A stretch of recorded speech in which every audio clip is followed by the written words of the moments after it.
Black people are too lazy to work for collective liberation. I didn't say they're too lazy to build their own business. They'll do that, but that's for them and their family. I'm talking about building for the community. We are lazy and disinterested when it comes to looking out for the collective. I always make the joke, if you want to get Black people out of your house because they overstood their stay, just bring up a conversation on how we can fight to improve the Black community and everybody will leave. Black people are so insecure and inferior about their Blackness and their Africanity that some of us wish we could snap our fingers and become white. Some of us wish we could snap our fingers and become Chinese or Latino. We have very little pride in race. I watched your Breakfast Club interview where you talked about, the lack of support from other Black people in helping get the school finished being built and funded. So, I mean, I just want to know if you have any idea why other prominent Black people may be hesitant, or are they hesitant to support the cause, or where do you think other Black people that have the funds to support such a great endeavor, where are they right now? The late, great co-founder of the original Black Panther Party, Huey P. Newton, said that Black people suffer from inertia. We don't do anything until oppression forces us to react. So I am not surprised that not a single celebrity has donated to the school, although I know many celebrities. I am supported in spirit, quote unquote, by many celebrities, but I'm not surprised that none of them have donated. And I would chalk it up to indifference. Some of them just don't care. I would chalk it up to fear. Many of them are afraid of what could happen to their careers if the white power structure finds out that they assisted Dr. Umar in building this school. And third, I would even venture to say that there might be a little bit of envy. Not envy for fame, not envy for money, not envy because they couldn't build a school themselves because they have far more capital than I do, but envy because Dr. Umar is able to say things that none of us ever could.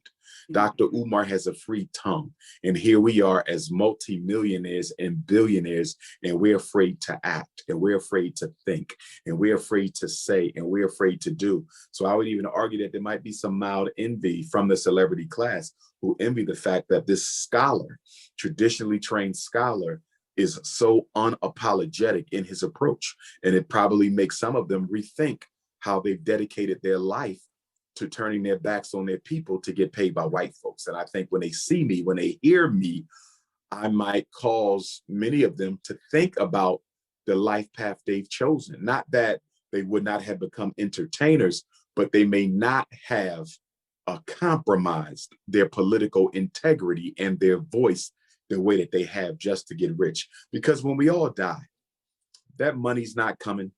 The degrees aren't coming. Nothing you've achieved, nothing you earned is going into that grave with you. You're going by yourself. And when you're laid in that box and your name is put on that tombstone, there will be two dates: the date you were born, the date you die, and there'll be a little dash between the two. And that dash between the two dates will represent what you've done in your life to make the world better for other African people. And a lot of our celebrities, unfortunately, will not receive a quality reception from our ancestors in heaven. I honestly couldn't agree more when you talk about why this network of celebrities that you know wouldn't support you. I'm curious about your experience in the world of academia. How did you navigate being a Pan-Africanist and having these deep goals in that world? I kept it to myself as much as I could when I was behind enemy lines. You know, being in undergrad and being in grad school, you're behind enemy lines. Working on my doctorate, you're behind enemy lines. They wanted to throw me out of at least two of the institutions I attended. There was even talk of my undergraduate institution trying to throw me out there as well. You know, wow. But I was able to bridle what I really stood for as much as I could until I earned my education. And that is how I got through it. By the time they found out who I really was, it was too late. And so by the grace of God, that's how I finished. On that topic, all of us are, I guess you could say, products of a white school system, predominantly white college institution. And so being a Black person, you know, like you said, you have to keep certain things to yourself. So I think that college is the biggest setting in which I've seen Blacks, or even the professional work field, but Blacks want to identify as closely to Caucasian as possible, in whatever way that means, whether that's just the way you behave. I don't know, in many ways. And so what are your thoughts on Black people not being authentically Black, but trying to identify with anything white instead? Absolutely. That's one of the reasons I started the Unapologetically African movement back in 2010, because I had grown sick and tired of seeing Black people compromise themselves and belittle themselves out of inferiority or fear of the oppressor. And that was the whole purpose for the Unapologetically African movement, which also became the Unapologetically Black movement for those who don't feel comfortable calling themselves African. Here's the great contradiction of the Blacks' struggle, domestically and globally. The contradiction is integration. What do we want? Do you want to be free, or do you want to be accepted? And I would argue to you, and I would bet my bottom dollar, that most Black people globally or domestically don't want freedom. They want acceptance by white people. They are willing to accept second-class citizenship.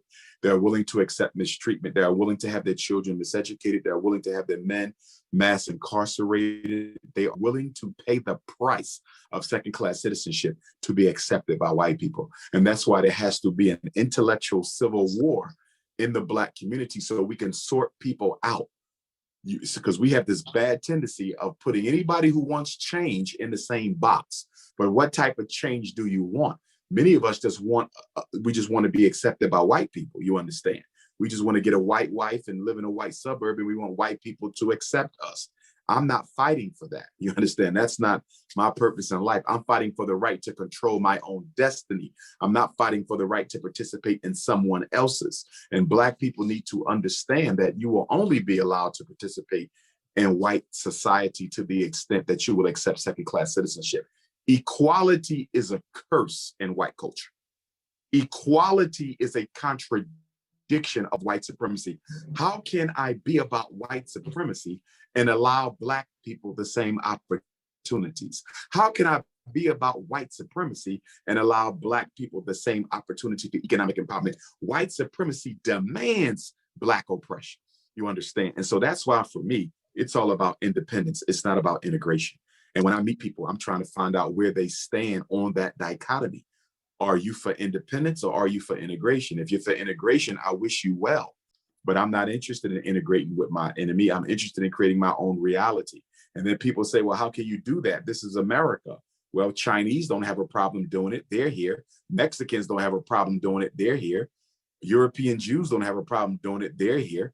You have independent communities from other cultures all across America. But whenever you talk about Black people building an independent community, they want to trivialize that conversation. How do we do that? That's not possible. But you ain't trivialized Chinatown. You ain't trivialized Little Mexico. If other people can do it, we can do it. But the problem with independence is responsibility. Black people are too lazy to work for collective liberation. I didn't say they're too lazy to build their own business. They'll do that. But that's for them and their family. I'm talking about building for the community. We are lazy and disinterested when it comes to looking out for the collective. I always make the joke, if you want to get Black people out of your house because they overstood their stay, just bring up a conversation on how we can fight to improve the Black community, and everybody will leave. It's interesting that you bring that up, because me and Demaya, we recently were having a conversation about this at an event where it casually came up. We were talking about college, but somehow it morphed into a conversation of like what people's intentions are with their careers and with their success. And one thing I noticed is that it was really hard for people to just say, I'm doing this for Black people, or I'm doing this for my community. A lot of people say like, oh, I'm doing it for my family. And it's like, well, your community is your family. And then there's, like they'll bring up, but it's not just Black. I can't say it's just Black because it's this, it's that. And and it was kind of like mind boggling, because when I brought up the point that there's communities who are able to do this, like you were saying, European Jews, they're able to have their whole community set up where they can easily just deal with their own people. You have the Chinese people who are able to do it. You have, you have all of these groups of people able to put their resources together.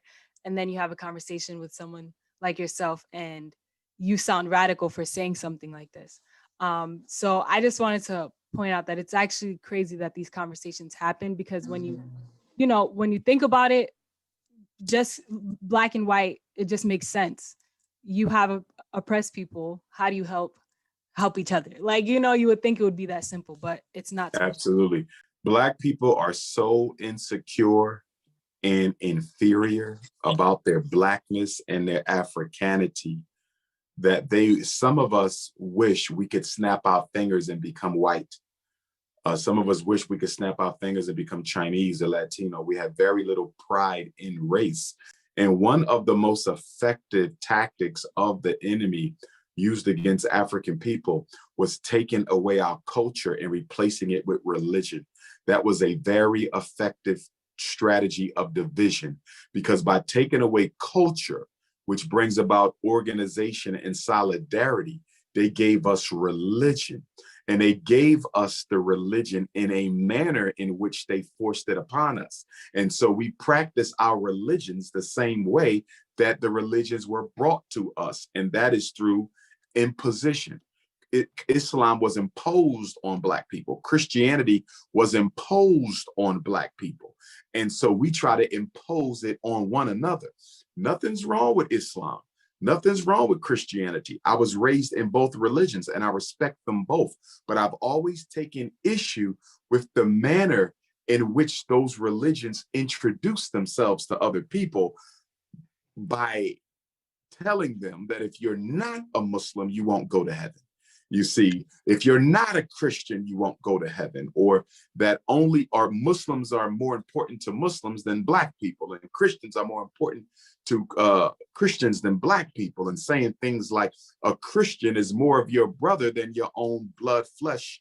And that's a problem, because then you're saying if a white man is a Christian, he is more your brother than a Black man who has been through hell and back with you fighting white racism. So it is not the belief system of Christianity and Islam that has handicapped Black America, but it is the political agenda of Christianity and Islam that have handicapped Black America, and remain to this day one of the biggest reasons why we cannot unite, because we are taught in the mosque and in the church that uniting with people who don't worship as you do is a sin against God. And that has served as a very effective tool of division in Black America. Religion has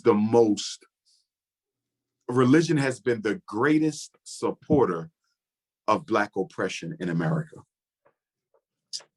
Wow. I want to get back to religion and other institutions or other systems that have been oppressing Black America. But first, could you elaborate on the insecurities prevalent in the Black community, and how do you think we can start to heal from them? Well, self-hate was indoctrinated into African people through slavery and colonialism. 400 years of being told that you're nothing. That doesn't go away. Repetition controls the unconscious. Whatever you constantly tell the unconscious mind, it will come to believe it.